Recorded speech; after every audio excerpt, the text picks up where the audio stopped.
자, 오늘은 지난 시간에 이어서 누가복음 1장 57절부터 끝까지 하겠습니다. 여기는 크게 이제 두 파트로 나눠볼 수 있는데요. 57절에서 66절까지는 세례 요한 출생이죠. 그 다음에 67장부터 80절까지는 사가랴의 장가. 이렇게 이제 두 부분으로 나눠져 있는데 한번 봅시다. 그래서 이제 드디어 세례 요한이 엘리자벳에 이제 아기를 낳게 되는 얘기가 57절에서 66절까지 이제 쭉 나오고 있는 거예요. 보면 8일이 돼서 아이를 할례하러 와서 그 아버지의 이름을 떠서 사가랴라고 하고자 하더니 쭉 나와요. 그래서 이거 뭐 읽어보시면 되는데 크게 어려운 건 없는데 이제 여기서 제가 이제 예의주시에서 보는 게 뭐냐면 뭐 앞에서도 많이 얘기가 나왔지만 여러분이 알다시피 세례 요한이 입벙어리가 되잖아요. 사가랴가. 그러니까 이제 여기서 출산하면서 어떻게 되냐. 입이 풀려. 그래서 여기서 중요한 건 뭐냐면 사가랴의 벙어리 의미가 뭐냐. 첫 번째는 이제 의심을 하잖아요. 거기에 이제 벌칙으로 주어지는 게 있고. 두 번째가 이제 이게 중요한 거예요. 두 번째는 뭐냐면 하나님의 일하심의 표적으로서 이런 일이 벌어졌다는 거예요. 이게 중요하다고. 그러면 이제 그 하나님의 일하심이 구체적으로 뭐냐? 여러 가지가 있지만 하나님은 항상 당신의 약속이나 선지자들을 통해서 하는 말씀을 반드시 성취하시는 그런 일을 하시는 거고요. 두 번째는 임마누엘. 하나님은 항상 우리와 함께 하신다. 그런 차원에서 하나님이 일하신다는 거에 표적으로서의 상징으로서 사가랴가 이제 입벙어리가 됐다 그런 얘기예요. 왜냐하면 지난 시간에도 얘기를 했는데 저 사가랴가 이제 이게 풀리잖아요. 드디어 이제 야 하나님이 진짜 우리 가정에 이런 큰 어마어마한 일을 하시는 거를 이제 체험을 한 거 아니에요. 하나님은 진짜 약속과 말씀은 이제 100% 성취되는구나. 그리고 하나님은 진짜 우리 같은 어려운 사람들 남한테 좀 손가락질 받는 이런 집인데도 불구하고 하나님이 우리와 함께 하시는구나 하는 걸 체험이 되는 거지. 그럼 자기들만 아는 거 아니야? 엘리자벳하고 사가랴 둘만 알아. 근데 이 표적이 주어짐으로써 이게 어떻게 되냐면 다른 사람들에게 알려진다는 거예요. 뭐가? 하나님의 일하심이 다른 사람들에게도 알려진다는 거예요. 이게 엄청나게 중요한 거예요. 그래서 어떤 사람들한테 이제 알려지냐면 보세요. 사가랴가 이제 이렇게 입벙어리가 되고 이런 걸 누가 알아요? 우선 부인이 알죠. 그리고 이제 마리아도 알게 되고 친척도 알게 되고 근처 이웃들도 알게 되고 그래서 이제 또 어디까지 번져져요? 온 유대 산골 이렇게 퍼져나가는 거예요. 야 하나님이 진짜 일을 하시는구나. 저런 집안에 저런 어마어마한 기적 사건을 하나님이 일을 하시는 걸 하는 게 알려지는 거지. 그럼 이게 뭐냐면 누가복음 1장을 우리가 공부하면서 가장 중요시 하는 게 사실이라는 거예요. 하나님도 살아계심도 사실. 하나님이 이런 일 하시는 것도 사실. 그리고 이런 기적적인 일이 벌어지는 것도 사실. 그러면서 이 사실이 연결되느냐면 예수님의 성육신 사건. 마리아에서 성령으로 잉태돼서 예수님이 탄생하시는 사건까지 쫙 숨이 흘러들어간다는 얘기죠. 이게 중요하다는 거지. 그래서 우리가 세례 요한의 출생 관련된 내용에서는 이걸 우리가 잡아내야 되고 이게 가장 중요한 사실이다. 자, 그 다음에 이제 67절에서 80절인데요. 사가랴가 이제 드디어 하나님께 찬양을 하는 거죠. 놀랍잖아요. 사가랴도 야 진짜 애가 나오는구나. 내 자식이 나오는 거냐. 근데 그 자식이 보통 자식도 아니고 앞으로 오실 메시아를 준비시키는 그런 자식이 태어나니 그냥 하나님께 그냥 감사와 찬양밖에 터져나오지 않을 수가 없는 거죠. 자, 그래서 좀 봅시다. 그래서 이제 이게 67절에서 80절인데요. 쭉 보면 이게 이제 크게 두 가지로 나눠지는데 이것도 68절에서 75절까지 하나님의 구원을 이제 찬양하는 얘기가 나오고 그 다음 76절에서 79절까지는 세례 요한이 아들이죠. 세례 요한의 사명, 그 어떤 일을 할 거다 하는 얘기가 두 부분으로 나눠지는데 앞에 이게 좀 중요하죠. 사가랴의 찬양을 한번 읽어보겠습니다. 어떤 얘기를 하는지. 그 붙인 사가랴가 성령의 충만함, 여기 성령 얘기가 또 나와. 그러니까 성령의 충만함을 받아가지고 이제 예언을 하되 이르되 찬송하리로다. 주 이스라엘의 하나님이여 그 백성을 돌보사 속량하시며, 속량이라는 말 나와요. 속량. 우리를 위하여 구원의 뿔을, 그 뿔이라는 건 힘, 뭐 이런 뜻이야. 구원의 뿔을 그 종 다윗의 집에 일으켰으니 이것은 주께서 예로부터 거룩한 선지자의 입으로 말씀하신 바. 여기서 거룩한 선지자의 입으로 말씀 이걸 이제 좀 머리에 넣어놓고요. 우리 원수에게서와 우리를 미워하는 모든 자의 손에서 구원하시는 일이라. 우리 조상을 긍휼히 여기시며 그 거룩한 언약을 이것도 머릿속에 넣어놓고요. 언약을 기억하셨으니 곧 우리 조상 아브라함에게 하신 맹세라. 우리가 우리 원수의 손에서 건지심을 받고 종신토록 주의 앞에 성결과 의로 두려움이 없이 섬기게 하셨느니라 하셨도다. 이런 이제 찬양이 터지는 거예요. 자, 그러면 이거를 쭉 보면서 여기서 중심되는 단어가 뭔지 한번 좀 찾아봐 보세요. 첫 번째 눈에 띄는 게 뭐야? 그 백성을 돌보사 뭐요? 속량이라는 단어. 그 다음에 구원의 뿔을 그 종 다윗의 집에 일으켰으니 이것은 주께서 말씀하신 구원 뭐 이런 게 눈에 띄고, 그 다음에 주께서 옛날부터 그 선지자의 입으로 말씀하신 거. 그러니까 하나님의 말씀이죠. 누구를 통해서? 선지자를 통해서 하신 하나님의 말씀. 이루어졌다 그런 얘기죠. 그 다음에 우리 원수에게서와 우리를 미워하는 자의 손에서 구원. 여기도 또 구원 나왔어. 구원이라는 단어. 그 다음에 거룩한 언약에 대한 기억.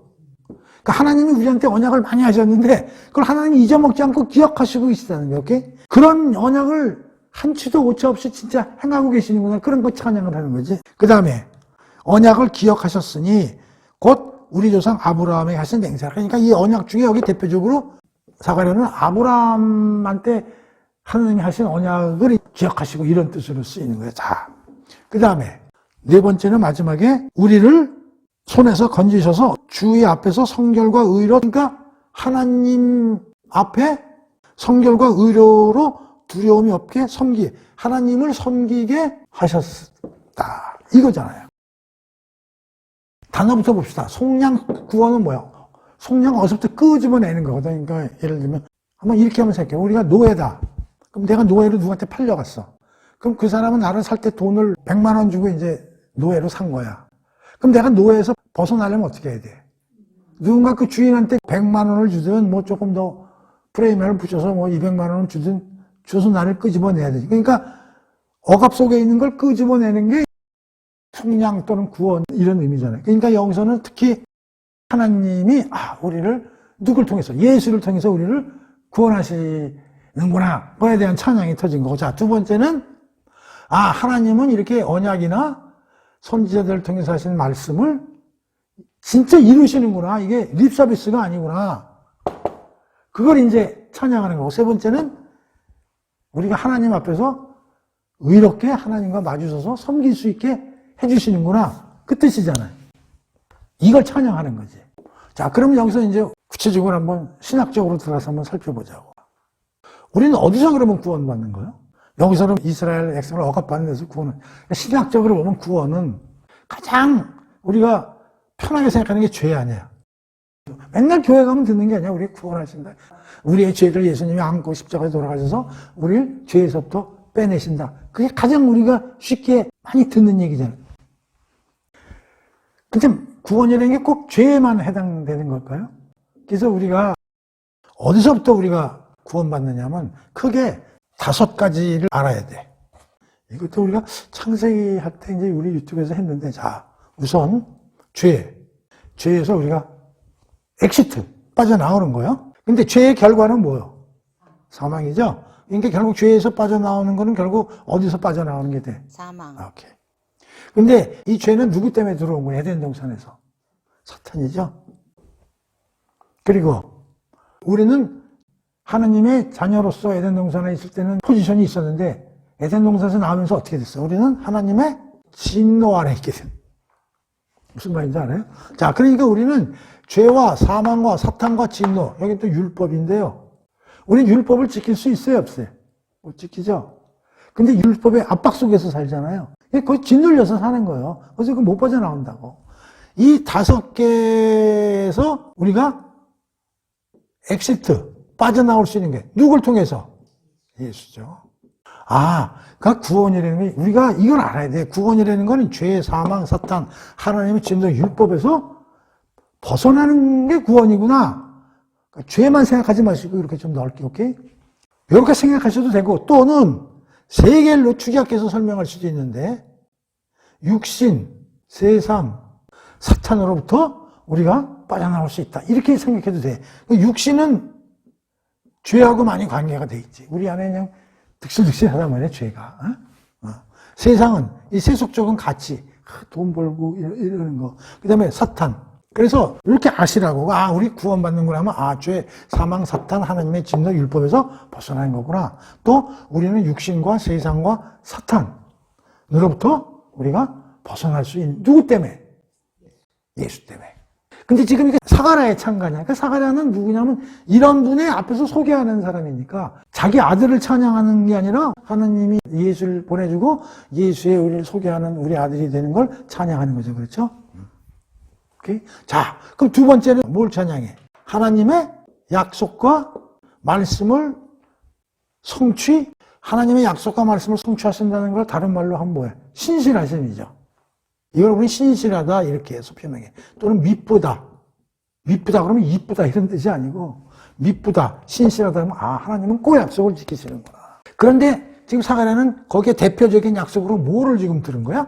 아브라함 언약을 대표적으로 들은 것이죠. 그렇죠? 아브라함 언약, 노아 언약, 시내산 언약, 다윗 언약, 새 언약, 여러 가지 언약이 있는데, 근데 아브라함 언약이 가장 중요한 언약이 뭐야? 아브라함이 너가 모든 민족의 아버지가 되고, 너의 후손들이 모래알같이 되고, 너에게 복이 있고, 다 좋은데, 너를 통해서 모든 인류의 복의 통로가 되겠다는 거 아니야? 그러니까 하나님이 아브라함을 통해서 누구에게 복을 주시겠다는 거야? 모든 인류죠. 근데 모든 인류가 하나님으로부터 복을 받는데, 대상은 모든 사람이지만, 어디 속에 들어가 있어야 돼? 아브라함 안에 들어가 있어야 되지. 그게 육적인 아브라함이 아니라 영적인 아브라함이죠. 오케이? 하나님이 약속하시고 말씀하신 약속이 많지만 특히 모든 사람이 아브라함 안에서 복을 받으리라는 약속을 했지만 구체적으로 하나님 나라가 앞으로 이루어질 건데 하나님 나라에 우리가 백성이 되고 하나님이 자녀가 된다는 그런 거죠. 그렇죠? 그럼 여기에 대해서 우리가 하나님 나라에 대해서 이제 앞으로 배울 건데 오늘 그것까지는 공부를 안 하겠어요. 자, 그 다음에 하나님 앞에 섬긴다는 건 뭐야? 우리가 하나님을 섬길 수 있어요? 하나님이 뭐라고 그랬어요? 아까 하나님의 진노의 대상이잖아. 근데 이게 하나님을 섬긴다는 건 하나님이 진노의 대상으로 어떤 대상으로 되는 거야? 화목의 대상이 된다는 거야. 우리가 하나님과 관계가 진노에서 화목의 대상으로 바뀐다는 거 아니에요? 누굴 통해서? 우리가 예수의 십자가의 보혈이죠. 그래서 우리 마태복음에서 배웠지만 예수님이 돌아가실 때 성전에 휘장이 쫙 위로 찢겼잖아. 공부했잖아. 우리가 마태복음과 요한복음을 공부를 했기 때문에 이런 건 대충 넘어가겠지. 자, 그래서 지금 1장 57절에서 80절까지는 이런 얘기. 67, 80절은 사가랴의 찬양에 이런 찬양이 터져 나오는 거죠. 오케이? 구원을 주시는 하나님 감사합니다. 하나님의 말씀과 하나님의 하신 언약은 100% 이루어 주시는군요. 하나님의 신실하심과 미쁘심은 감사드립니다. 또 하나는 뭐야? 우리가 이제 하나님의 진노에서 돌아서서 하나님 앞에서 우리가 의로움을 가지고 섬길 수 있게 해주셔서 감사합니다라는 찬양이 터지면서 우리 애가 그런 분의 앞에서 그런 분을 준비시키는 사명을 갖고 있으면 터져 나오는 거죠. 그렇죠? 그 다음에 76장에서 79장은 뭐냐면 봅시다. 이제 세례 요한이 어떠한 일을 할 건가 하는 거에 대해서 이제 설명이 나오죠. 보죠. 이 아이여 네가 지극히 높이신 이의 선지자라. 선지자래. 그 세례 요한이 선지자죠. 구약의 마지막 선지자. 구약과 신약을 관통시키는 선지자.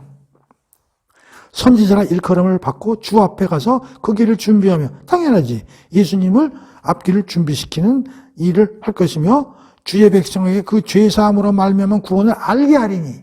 그래서 뭐래? 구원을 받기 전에 회개하라. 그래서 회개의 세례를 요단강에서 주지 않습니까? 이는 하나님 국률로 인함이라 이로써 돕는 해가 위로부터 우리에게 임하여 어둠과 죽음의 그늘에 앉은 자에게 비추고 우리 발을 평강의 길로 인도하시리라 하니라. 여기서 간단하게 어둠과 죽음의 그늘에 앉은 자라고 얘기했잖아요. 그건 앞에 마리아의 창가에 나오는 거 뭐하고 비슷해? 어둠과 죽음의 그늘에서 가난하고 억압받고 교만한 자로부터 우리를 올리시는 게 마리아 창가에 나오잖아. 자, 그래서 그 누가복음 1장 57절에서 80절까지는 그렇게 어렵지 않게 이해가 되죠. 여기까지 이제 1장이 끝나는 거예요. 굉장히 길어요. 80절까지. 자, 그럼 이제 지금부터 뭘 하느냐? 1장을 종합 정리를 한번 해보겠습니다. 1장이 80절까지 길어요. 누가복음이. 그래서 우리가 지금 벌써 1강, 2강, 3강, 4강, 이게 지금 5번째 아니에요? 이걸 한번 좀 정리를 해보자, 이런 얘기예요.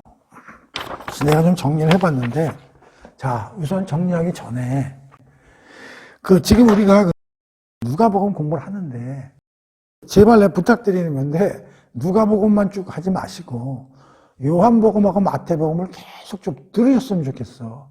그래서 요한복음과 마태복음에 대한 내용들이 좀 머릿속에 어느 정도 잠겨 있어야 누가복음 공부하는데 쉽게 공부가 되고 이해가 빨리 된다, 그런 얘기예요. 그리고 누가복음은 앞으로 이제 쭉 나가겠지만 똑같은 얘기들이 많이 나오거든요. 물론 30여 가지가 더 이제 플러스해서 나오지만, 그래서 그걸 또 자세히 하다 보면 앞에 요한복음이나 마태복음에서 한 얘기를 또 하고 이런 문제가 되기 때문에 그런 다른 데서 나왔던 이야기들은 좀 빨리빨리 지나갈 거예요. 그러니까 대충 하더라도, 왜냐하면 앞에서 공부를 했기 때문에, 그래서 요한복음하고 마태복음에 나와 있는 이야기들을 계속 들으셔서 머릿속에다 쭉쭉 많이 넣어놓으셔야 돼요. 그래야 누가복음 공부하기도 편하고 진도도 빨리 나가는 거예요. 누가복음만 가지고 처음부터 자세히 하다 보면 엄청나게 오래 해야 돼요. 또 양도 많기 때문에. 그래서 그걸 꼭 말씀을 드리고, 그래서 요한복음도 1장이 굉장히 중요하다고 그랬어요. 1장이. 누가복음도 1장이 굉장히 중요합니다. 길고 매우 중요한 내용들이 기술되어 있어요. 그래서 사실 1장만 열심히 공부를 해도 뒤에 있는 얘기는 크게 공부를 안 할 수는 없지만 쉽게 스킵해도 된다는 거예요. 1장이 굉장히 중요하다고, 이 누가복음도. 여기에 굉장한 내용들이 다 들어가 있다는 얘기예요, 1장에. 그래서 내가 누가복음 1장을 이렇게 오랫동안 반복되고 한 얘기 또 하고 한 얘기 또 하고 계속해서 온 거예요. 그러면 1장에서 도대체 뭐가 중요한지 한번 뽑아보자고. 첫 번째, 내가 볼 때 제일 중요한 얘기는 이거야. 두 가정에 관한 이야기라는 거예요. 두 가정인데, 세례 요한은 사가랴하고 엘리자베스라는 두 사람이 이루고 사는 가정이고, 예수의 탄생으로 요셉과 마리아라는 두 가정이라는 거죠. 근데 재미난 게 다 어려운 가정이에요. 여긴 나사렛, 여기도 나사렛 근처잖아요. 우리가 배웠지만 마리아가 뛰어갈 정도니까. 이게 또 산골이거든요. 그리고 이게 제사장 집안이지만 우리가 알다시피만 한번 성전에서 일도 안 해보고 애도 없고 일종의 하나님부터 저주받았다고까지 일컬어질 수 있는 그런 집안 아니에요. 그 다음에 또 어때요, 특징이? 늙은 부부잖아요. 여기는 아주 새파란 부부잖아요. 아직 물론 유대 결혼은 예컨대 정식 결혼으로 보지만 두 가정 이야기인데, 여기서 더 중요한 거는 사가랴 집안이 먼저 등장하고 있잖아요. 근데 이 집에 엄청난 일, 특히 하나님이 엄청난 큰 일을 시도하고 계시다는 얘기부터 나오는 거잖아요. 그렇죠? 근데 이게 하나님이 하시지만 엄청난 기적적인 사건이 많이 일어나는 거 아니에요. 그렇죠?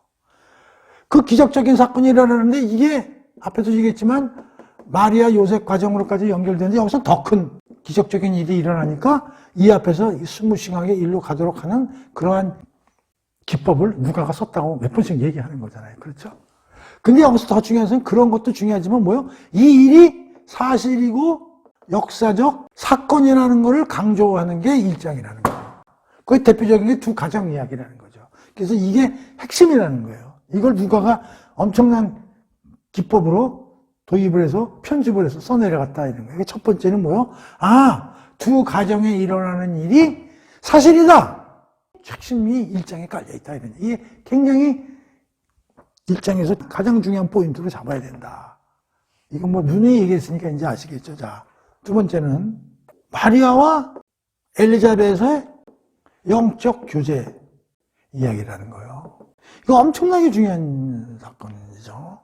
마리아나 엘리자벳이나 하나님이 어마어마한 일을 하시기 위해서 자기들한테 일어난 일인데 밖에 나가서 얘기를 못해 지금. 밖에 나가서 얘기를 했다가는 전부 손가락질 받고 마리아는 아니 처녀가 애를 배다니 큰일 날 일을 했네. 율법에 어긋나네. 이런 지탄을 받고 모든 사람들 꽈려면 죽일 수까지 있는 그런 범죄를 유대사회에서는 저질렀으니 그 어디 나가서 말을 해. 근데 그게 어떤 일이야? 세상에 보면은 죽여야 될 일이지만 하나님이 하신 일이잖아요. 자, 그 다음에 엘리자벳은 늙어서 임신한 거는 그렇게 큰 죄는 안 되는 거니까 밖에 나가서 축복을 받을 수 있지만 그것만 보면 안 되지. 영감탱이가 지금 성전에서 바보가 돼서 나왔잖아, 지금. 아니, 제사장이 성전 안에서 바보가 돼서 나왔던 얘기는 뭐 크게 잘못했구만. 하나님이 진노하셨구만. 쟤 왜 저래? 죽이지는 않지만 죽여질 만한 그럼 큰 이상한 일을 저질렀구만. 그래서 우리는 벙어리라고 그러지만 시쳇말로 병신이 돼서 나온 거 아닙니까? 근데 병신이 와가지고 자기 마누라하고 해가지고 또 애까지 배는 그걸 또 바깥에 나와가지고 다른 사람들하고 대화를 해보면 그게 대화가 되겠어요? 근데 그게 다 누가 하신 일이야? 하나님이 하신 일이란 말이에요. 그러니까 마리아와 엘리자벳이 집에서만 있으면 얼마나 불안하고 답답하고 10개월을 그렇게 있어야 되는데 근데 둘이 교제가 일어나잖아요. 스피리추얼 프렌드 엄청나게 중요하다고 그랬잖아요. 이렇게 만날 때 즐겁고 찬양이 나오고 창조가 터지는 이 이야기 이거 우리가 잘 알아야 된다는 거죠. 자, 세 번째 하나님이 어떤 분인가 하는 게 거의 여기서 밝혀지고 있어요. 하나님이 어떤 분이에요? 조금 전에 얘기했잖아요. 전능하신 분이다. 애도 만들어주시는 분이구나. 또 우리가 말이라는 게 뭐야? 말. 제일 쉽게 하는 게 뭐야? 우리 인간이야. 말이잖아요. 밥을 안 먹어도 말하고 죽기 전까지도 혀는 놀릴 수 있잖아요. 그렇게 간단한 일도 하나님의 허락을 안 하시면 차라리 말을 못 하잖아. 우리는 그렇게 쉽게 할 수 있는 것도 하나님이 막으시면 못하는구나. 그러니까 하나님이 어마어마한 능력이 있다는 것도 알 수 있는 거고 또 하나님이 그 불임 부부에게 애도 만들어주시는 그런 분이라는 걸 우리가 1장에서 알 수 있잖아요. 그것만 해? 아, 하나님은 뭘 주시는 분이야? 죄, 사망, 사탄, 하나님의 진로, 율법에서도 우리를 구해주시는 분이구나. 우리를 육신, 세상, 사건으로부터 구해주시는 분이구나. 그 다음에 하나님은 약속, 말씀은 한 채 오차 없이 이루어지시는 분이구나. 그리고 하나님 앞에서 우리가 참되게 하나님의 자녀와 백성으로서 하나님과 함께 소통할 수 있게끔 그렇게 만들어주시는 분이라는 걸 우리가 아니 다른 거 공부 안 해도 1장에서만 보더라도 하나님 어떤 거 완벽하게 알 수 있다는 거지. 엄청난 거예요, 1장은. 자, 네 번째는 예수가 누구인가? 우리가 앞 시간에서 배웠잖아. 예수님은 구원자다. 그리스도다. 기름 부은 자다. 하나님의 아들이다. 만유의 주, 만왕의 왕이다. 그럴 수 있잖아요, 예수가. 그 다음 다섯 번째. 하나님 나라. 하나님 나라의 본질과 정신. 어디에서 알 수 있어? 마리아 창가. 아, 하나님은 공의와 정의를 만들어주시는 분이구나. 그런 나라를. 그래서 높은 자는 내리고, 비천한 자는 올리고, 부한 자는 내리고, 이렇게 공평과 정의롭게 세상을 통치해 주시는 분이구나. 그리고 교만한 자를 흩으시고, 아, 하나님이 만드시는 나라는 이런 나라겠구나. 하는 걸 우리가 알 수 있는 거 아니에요. 그렇죠. 이런 걸 우리가 1장에서 배울 수 있다는 거죠. 그리고 여기서도 얘기했지만, 하나님의 택하심. 소외된 자지만, 하나님께 신앙이, 그걸 이제 의로운 자라고 설명했잖아. 소외됐지만, 의로운 자에게는 하나님이 엄청난 은혜와 축복을 주실 수 있는 분이구나. 마지막으로, 하나님은 임마누엘의 하나님이다. 이 임마누엘은 단어가 어마어마하게 많이 나오잖아요. 한번 봐봐요. 누가복음 1장에서 임마누엘은 66절 한번 보세요. 사가랴의 창가 아이가 장차 어찌 될까 하니 이는 주의 손이 그와 함께 하심이라. 임마누엘이잖아. 임마누엘이 하나님. 앞에서도 많이 나와 있는데 찾아보진 않겠어요. 자, 그래서 하나님은 항상 우리와 함께 하시는 분이구나. 내가 볼 때 1장에서 제가 뽑아본 거예요. 아, 이러한 내용들이 1장에 숨어 있구나.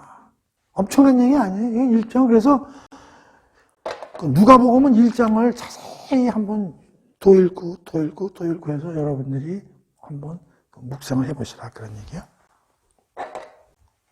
두 가정 이야기를 통해서 이런 하나님이 하시는 엄청난 일이 사실이고 역사적 사건이라는 것을 얘기하고 있고 이것이 예수의 성육신 사건으로까지 스무시형에 흘러들어간다. 그 다음에 마리아와 엘리자벳의 영적인 교제에 어떤 건지 그 다음에 하나님은 어떤 분인가 전능하시고 구원 주시고 약속과 말씀을 신실하게 성취하시는 분이다. 그리고 예수는 누구인가? 구원자, 하나님의 아들, 만유의 왕. 그 다음에 하나님 나라가 어떤 나라인가. 또 우리가 기본적인 정신을 볼 수 있고.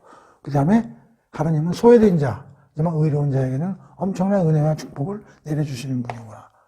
그 다음에 하나님은 임마누엘의 하나님이구나 하는 것을 우리가 여기서 다 보여주겠다. 1장에서.